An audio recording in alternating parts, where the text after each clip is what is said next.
Praise the lord. Hallelujah.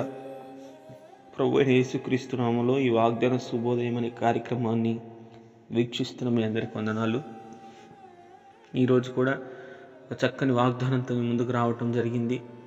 Bible గ్రంథంలో నుంచి కీర్తనల గ్రంథం 146వ కీర్తన 8వ చరణాన్ని చదువుకుందాం. యెహోవా కృంగిన వారిని లేవనెత్తువాడు.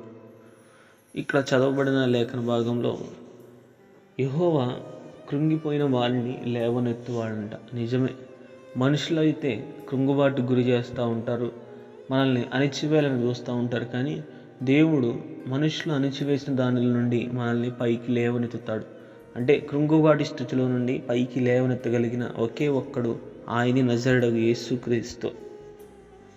దావీదు చేసిన పాపాన్ని బట్టి దావీదుని అనగాని మాటలు అంటూ షిమి అనేవాడు తుమ్మెత్తి పోస్తా దావీదుని కృంగుబాటు గురి చేస్తున్న దినాల్లో దావీదు షిమి మాటలకు బెదరలేదు. కానీ దావీదు దేవుడి దగ్గర ప్రాధేయపడి వేడుకున్నప్పుడు దేవుడు దావీదుకున్న కృంగుబాటు స్థితిలో నుండి లేవనెత్తి ఏ సింహాసనం అయితే దావీదు కోల్పోయాడో తిరిగి మళ్ళీ ఆ సింహాసనాన్ని దేవుడు ఇచ్చాడు.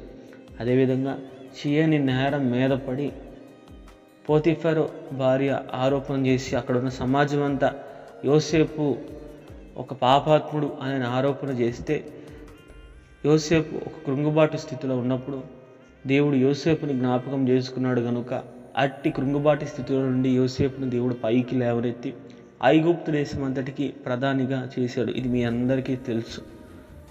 కాబట్టి మీరు ఏ పరిస్థితిలో, ఏ నిందల్లో, ఏ అవమానాల్లో కృంగుపడిపోయి ఉన్నారో, కృంగుబాటును ఎదుర్కొంటూ ఉన్నారో నాకైతే తెలియదు. కానీ ఇదిగో దేవుడు మీతోనే మాట్లాడుతూ ఉన్నాడు. మీ కృంగుబాటు స్థితిలో నుంచి కృంగిన వారిని దేవుడు పైకి లేవనెత్తబోతూ ఉన్నాడు. మీ తల ఎత్తబోతూ ఉన్నాడు.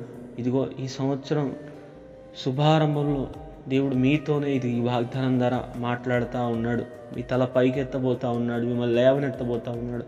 ఎక్కడైతే నీ తల దించుకునే పరిస్థితులు వాటిల్నియో అనేక చోట్ల ఇదిగో నీ తలను పైకి ఎత్తి ఇదిగో నిన్ను అనేకుల ఎదుట దేవుడు ఘనపరచబోతూ ఉన్నాడు. కాబట్టి నీ కృంగుబాటు స్థితిని చూసి నిన్ను నువ్వే నిందించుకోవద్దు, శపించుకోవద్దు, నిన్ను నువ్వే సనుగుకోవద్దు. కానీ ఇదిగో కృంగిన సమయంలో ఇదిగో దేవుని దగ్గరికి రా. ఎందుకంటే దేవుడు మాత్రమే కృంగిన వారిని పైకి లేవనెత్తగలిగిన వాడు.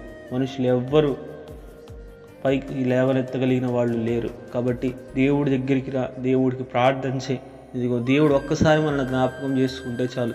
మనం ఎంత గాఢాంధకార లోయలో పడిపోయినా దేవుడు మనల్ని పైకి లేవనెత్తి ఇదిగో తిరిగి మనకు రాజమకుటమును అనుగ్రహించగలిగిన దేవుడు మన దేవుడు. ఎందుకంటే ఆయన గొప్ప దేవుడు కనుక ఆయన ఆశ్రయించు. కాబట్టి ఈ చిన్ని వాక్యం ద్వారా దేవుడు మీతోనే మాట్లాడుతూ ఉన్నాడు కనుక కృంగిపోయిన స్థితిలో ఉండి నువ్వు శపించుకోవద్దు, సనుక్కోవద్దు. ఇదిగో నీ కృంగుబాటు స్థితిని మరొకసారి దేవుడి జ్ఞాపకం చేయి. కృంగిన వారిని ఆయనే లేవనెత్తువాడు. దేవుడి చిన్ని వాక్యాన్ని దీవించి మన జీవితంలో ఉన్న కృంగుబాటు నుండి మనల్ని విడిపించును గాక. ఆమేన్. అందరికీ వందనాలు.